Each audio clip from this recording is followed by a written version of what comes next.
마동석 형님도 같이 여기에 조금 제작자로 참여를 하신 거예요? 맞습니다. 예. 새벽에도 뭐 통화를 자주 하셨다고.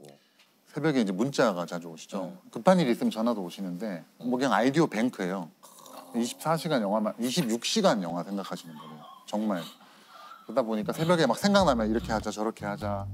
다음 진행은 이렇게 하자 저렇게 하자 이런 얘기를. 진짜 아이디어가. 근데 이제 진짜. 이런 것들이 이제 흥행이 잘 되면은 이제 사실 미담으로 도는데 이게 좀 흥행이 이게 좀 뭐 성적이 좀 좋지 않으면 이런 것들이 또 괴롭히는 스타일 아니에요. 뭐 답이 없다고 짜증을 내거나 전화를 안 받는다고 짜증을 내거나 그런 스타일은 절대 아닙니다. 정말. 동석이 형님. 예, 정말 그런 스타일 아닙니다. 예. 그런 스타일도 있으신데 다른 분들은. 근데 예, 마동석 선배님은 그러진 않아요. 그럼 보통 몇 시에 주무세요? 보통 1, 2시에 잡니다. 3시, 4시면 한참 잘 텐데. 그래서 아침에 하긴 하죠. 아, 그럼 됐다. 예. 제가 됐다. 뭐. 아, 우리 오해가 풀렸습니다. 당연히 뭐 깨서 하진 않고. 오해가 풀렸어요. 그런 거 아니에요. 예. 새벽 4시, 3시에 마동석 형님 보내신다고 보내시면 확인하는 게 아니니까. 절대. 그럼 됐지. 그럼 아침에 됐어. 확인하고 답을 하죠. 근데 진짜 마동석 씨가 영화를 좋아하시는. 맞아요. 마동석 선배님이 1편부터 저희가 시나리오 회의를 하면 처음부터 끝까지 연기를 하세요.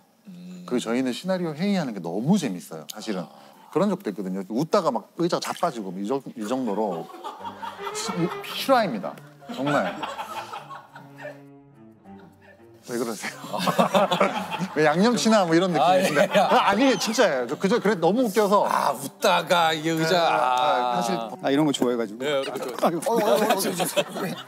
서간지 왜 이래? 그 마석도 나오는 웃긴 장면들은 거의 다 마동석 선배님 아이디어라고 생각하시면 됩니다. 예. 5대5로 나눌까? 누가 5야? 혼자야? 아직 싱글이야.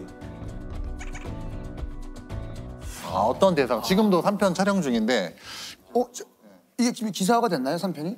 네. 3편 기사가 4편도 기사가 되고. 그래요? 예. 그러면 3편 촬영 중에 있어요. 근데 빌런 역할로 누가 됐는지도 지금. 이준혁 씨랑 아오키 무네타카라고 이제 일본 배우랑. 아니 이게 이제 제작한 영화 중에 신의 한 수라고 생각하는 캐스팅이 있다면은 이 편에서 또 강혜상 역할에 손석구 씨도 업계에서도 그런 평가를 해주시고요. 손석구 씨도 대표님 추천으로 이제 그 캐스팅이 되신 거라고요. 네. 근데 사운딩을 하니까 라이징 한다고 하더라고요. 그리고 여기저기 영화에서 이제 주인공을 하려고 막 제안을 했다. 우연의 일치인지 또 나의 해방일지가 딱 그 마침 사실 그런 것까지 우리가 알 수는 없잖아요. 그렇죠. 추억이에요.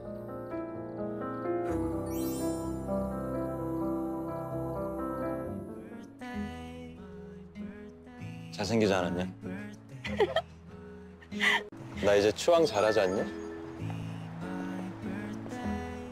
그때 너무 기분 좋지 않으셨어요? 너무 기분 좋았어요. 정말 마침 개봉을 앞두고 이거 진짜 신께서 도와주시는 건가? 절대 계산할 수 없거든요. 저희가. 이걸 어떻게 계산을 해요? 손석구 씨는 연기도 연기지만 그 진짜 뭔가 그 섹시함이 있어요. 네, 제가 기억에 남는 뉴스의 한 장면이 편지. 뉴스가 아니고 뉴스. 네. 의자가 아니고 의자. 이렇게 되면 캐스팅이 불발될 확률이 높습니까? 100%. 그러면 뭐 아쉽지만 또 다음을 기억해보면서. 다음을 한번 기억해보면서. 네, 다음을 기억해보면서 의자. 그 좀 현장에서 보는 손석구 씨는 좀 어떠셨는지요? 일단 저희가 현장에서 별명이 연구원. 연구원? 네. 왜요? 계속 시나리오를 연구한다고. 네, 계속 드립하고 끊임없이 질문을 던지고 끊임없이 감독님이랑 소통하고 쉬는 날도 쉬질 않아요. 예를 들면 원래 베트남 분량을 먼저 찍으려고 했는데 코로나 때문에 제가 입국해서 추방당했거든요. 추방을 당했어요? 예, 쫓겨나다시피 이제 그럼 이거 제작비 손해가 제가 10억 오버했었습니다. 예. 갔다가 넘어온 거죠. 손석구 씨까지 넘어갔다가 현지 영사관님이 지금 나가지 않으면 3주간 격리된다. 짐을 챙겨가지고 나온 거예요. 도저히 문이 안 열리는 거예요. 근데 이제 손석구 씨는 범죄도시 2를 위해 10kg를 증량을 했거든요. 그리고 태닝을 맞아. 베트남 현지에 있는 설정이라 그걸 계속 유지한 거예요. 몸과 피부 톤을 유지한다는 게 쉬운 일이 아니죠. 왜냐면 또 다음 또 이제 작품 또 스케줄이 있는 있고. 것이고, 이제 한국 분량을 끝내고 이제 베트남 분량을 계속 저희가 고민하다가 이대로는 안 되겠다. 그냥 한국에서 찍자. 그럼 거기 나오는 베트남 장면이 베트남에서 찍은 게 아니에요? 100% 한국에서 찍었습니다. 한국이라고 하더라고요. 네. 배우분들이 출연하는 분량은 다 한국에서 찍었습니다. 그래 깡패들 반가워. 이 멀리 베트남까지 왔네. 그러니까 내가 이거 돌려주면 깜빡해버렸네. 소스를 찍어서 네. 와서 한국에서 찍은 인물과 합성을 한 거죠. 아니 근데 이게 다른 것보다 제작자 입장에서 10억의 손해를 안고 시작을 하는 이게 상당히 좀 부담이 많이 되셨을 것 같은데요. 어떻습니까? 그 10억의 손해. 네. 예. 없었으면 좋았을 일이 아닙니다. 이왕이면 이게 BEP가 아니, BEP. 저희가 여쭤본 거는 이제 그 손해를 어느 정도 더 예. 훨씬 그러니까 상해를 하게 이렇게 했느냐. 제작자들의 첫 번째 총목표는 이제 BEP를 넘는 겁니다. 그렇죠. 이제 BP는 이제 손익분기점이죠. 그게 제일 중요하죠. 예. 근데 제작비가 높을수록 손익분기점이 높아지니까 그러니까. 만약에 저희가 그 10억을 쓰지 않았다면 BEP는 더 낮아졌겠죠. 낮아졌겠죠. 근데 결과적으로 범죄도시 2의 결과는 흥행 결과는 그런 게 이제 무의미한 정도로 그 손익분기점이 지금 범죄도시 2 같은 경우에는 어느 정도였습니까? 저희는 사실 200만이었습니다. 네. 5배를 기본적으로 200만의 관객은 오셔야 손해는 안 보는 거고. 네. 손익분기점이 200만이잖아요. 네. 근데 영화를 개봉을 했는데 뭐 어떻게 하면 한 7만 들었어요. 네. 그러면 만약에. 손해가 그러면 이제 그럼 어떻게 지금 어떻게 대표님은 어떻게 계시는 겁니까? 만약 그렇게 됐으면. 쉽게 찾을 수 없는 것이 있잖아요. 쉽게 찾을 수. 저희는 매주 프로그램을 하니까 이번 주 성적표가 안 좋으면 뭐 조심스럽게 다음 주를 조금 뭐 기다려 본다든가 이게 되는데 아 우리 제작진도 힘들어. 일주일 동안 거의 죄인처럼 아니, 살아요. 물론 이제 그 조셉이 잘 몰라서 그렇지. 아니, 조셉은 딴 프로 해도 되지만 이 일주일 아니, 내내 제작진은 이 아니, 아니, 프로만 아니, 하니까 아니, 거의 아니. 일주일 내내 TVN 아니, 제 얘기는 조회실에서 이제 그게 아니라. 죄인처럼 지낸다고. 그러니까 제 얘기는 그게 아니라 그게 아니라 네. 지금 우리 제작진 입장을 생각해 보란 얘기야. 야, 이 개봉 날짜부터는 막 심장이 이거 두근두근 개봉 거렸어요. 전날은 진짜 어떠세요? 뭐 예를 들면 범죄도시 1편 개봉할 때는 한 2시간 반 자다가 악몽을 꾸고 소리를 지르면서 깼습니다. 정말. 제 몸이 막 불타는 거예요. 제 몸이 불타는데 너무 고통스러운데 불을 끌 생각을 안 하고 쳐다보고 있는 거예요. 그래서 으악! 이러면서 깼었어요. 깨서 식인 때문에 예, 개봉 날. 정말 약간 정말 그 정도로 깨서 1시간 멍 때리다가 극장에 가서 조조로 영화를 봤었죠. 대표님 이름이 이제 본격적으로 알려지게 된 건 어떤 작품입니까? 제가 왕의 남자 제작 실장을 했는데 아, 그때는 진짜 실장님. 네, 27살에. 네 그렇습니다. 야 이게 또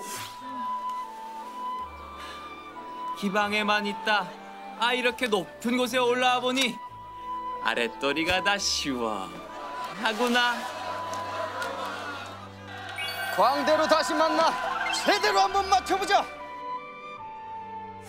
이 왕의 남자 영화를 대표님이 제안을 하셨다고 그래요? 네, 그게 제작 실장이라고 해서 절대 이름이 알려지진 않는데 저희 영화가 700만 넘었을 때 주연인 가무성 선배님이 모 매체랑 인터뷰를 하면서 왕의 남자 흥행의 7가지 이유. 근데 보통 이준익 감독님 뭐 이런 식이거든요. 근데 거기 1번으로 저를 뽑으셨어요. 그 이유가 제가 이제 연극 1을 보고 영화 제안했기 때문에 이 영화가 있는 게 아니냐 그렇게 이제 좀 띄워주셔가지고 저로서는 너무 과분했는데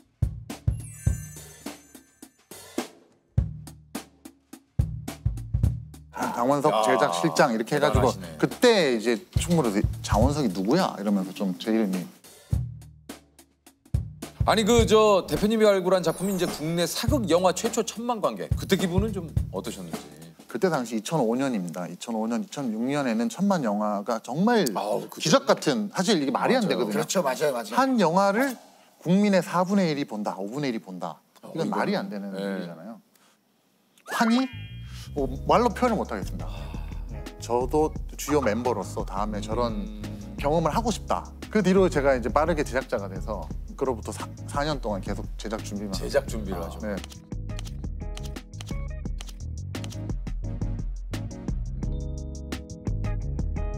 이게 이제 그 대표님만의 작품 고르는 기준이 또 있을 것 같아요.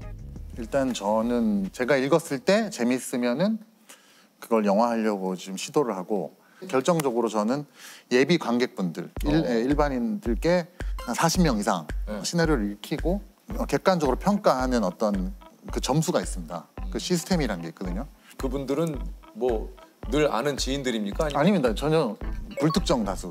예. 20대 몇 명, 뭐 30대 몇 명, 40대 몇 명, 직장인, 대학생 이런 식으로 영화관을 구성하는 관람객 수준과 비슷하게 영화일을 절대 하지 않는 분들. 심지어는 시나리오라는 걸 한 번도 읽어보지 않은 분들. 그런 분들께 이제 그런 분들께 읽어봐 주십시오 하고 이제 평가를 받는 거죠. 많은 분들이 재밌는 대본이라고 인정해 줬을 때 저는 제작에 들어가고 있습니다. 예. 그러면 그래도 30편의 작품을 제작을 해보셨으면 그래도 느낌이라는 게 있잖아요. 그 30번 안에서의 어떤 성공과 결과가 실패들이 그 내 있으니까. 느낌이 거의 잘 맞습니까? 어떻습니까? 잘 안 맞죠. 네. 그래서 영화 역사를 통틀어서 보면 절대 강자가 없습니다. 헐리우드도 그렇고 계속 들쑥날쑥하거든요. 맞아요. 그래서 저희가 계속 이렇게 감을 잃지 않으려고 노력해야 되고 계속 반성적으로 생각해야 됩니다. 왜 안 됐지? 이거 잘 된 것도 왜 잘 됐지? 뭐 이런 생각들을 하면서 이제 그런 느낌을 계속 살리는 거죠. 근데 진짜 힘드실 것 같아요. 아니 왜냐면 매번 성공할 수 없으니까. 어쨌든 저희는 BP 넘을 때부터는 좀 한숨을 놓게 되고요. 근본적으로는 이제 관객분들이 재밌게 봤다라는 거니까 그 칭찬이잖아요. 네네네. 우리가 다 같이 모여서 많은 노력을 들여서 많은 돈을 들여서 이 작품을 세상에 선보이는데 재미가 있다고 평가를 해줬기 때문에 많이들 보시는 거고 그럼요. 그것이 결과적으로 관객분들의 소비자들의 칭찬이기 때문에 근데 안 보면 이제 망했다는 거는 외면하는 거고 재미없다는 어떻게 보면 비난이잖아요. 그렇죠. 그렇기 때문에 괴로운 거죠. 그래도 이런 것을 오롯이 좀 견뎌내야 되고 좀 버텨내야 되는 것들이 좀 있잖아요. 네. 초반에는 영화 제작자로서 초반에는 실패를 하고 손익분기점을 못 넘으면 너무 괴로운 거예요. 버텨내기 쉽지 않을 정도로 괴롭거든요. 제작자의 제일 큰 목 중에 하나가 책임을 지는 일인데 작품 같이 준비하는 사람들이 이걸 메이드 되기 바라는 그 심정이 제일 저한테는 큰 중압감이에요. 누군가는 인생을 진짜 겁니다. 개봉 시기에는 피가 말라요. 집 앞에 서포가 와요. 근데 이게 폭탄일 수도 있고 내가 바라는 선물일 수도 있어. 그 딱 두 가지 가능성이 있어요. 그러면은 안 뜯을 수 있냐? 무조건 뜯어야 돼요. 개봉일이 정해지면. 포장지를 딱 뜯어봐야지 이게 폭탄인지 선물인지 알잖아요. 그게 개봉을 앞둔 어떤 우리의 심정이라고 해야 되나? 손익분기점을 넘겨야 된다는 중압감지. 많은 사람들이 피와 땀, 이게 어떤 다른 상징이잖아요. 그런 것들이 있으니까 좀 버티는 게 아닌가 저는. 네.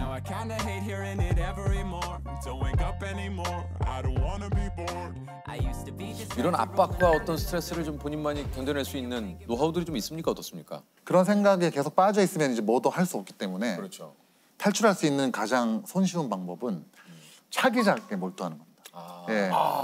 그건 성공도 마찬가지입니다. 맞아요. 제 주변에 너무 큰 성공에 거기 빠져가지고 헤어나지 못하시는 분들도 있거든요. 큰 충격? 성공이든 실패든 빨리 다음 일로 포커스를 옮기는 게, 집중을 옮기는 게. 우리하고 좀 비슷하시네. 우리도 사실 너무 거기에 매몰돼 있으면 못 견뎌요. 힘들지만 다음 회에 집중을 하는 게 훨씬 현명하죠. 소위 말해서 듣기 싫은 얘기도 있잖아요. 어떤 일정 수준의 비판, 비난은 항상 있거든요. 아, 있죠. 예. 근데 이제 그 수준을 벗어나는. 그렇죠.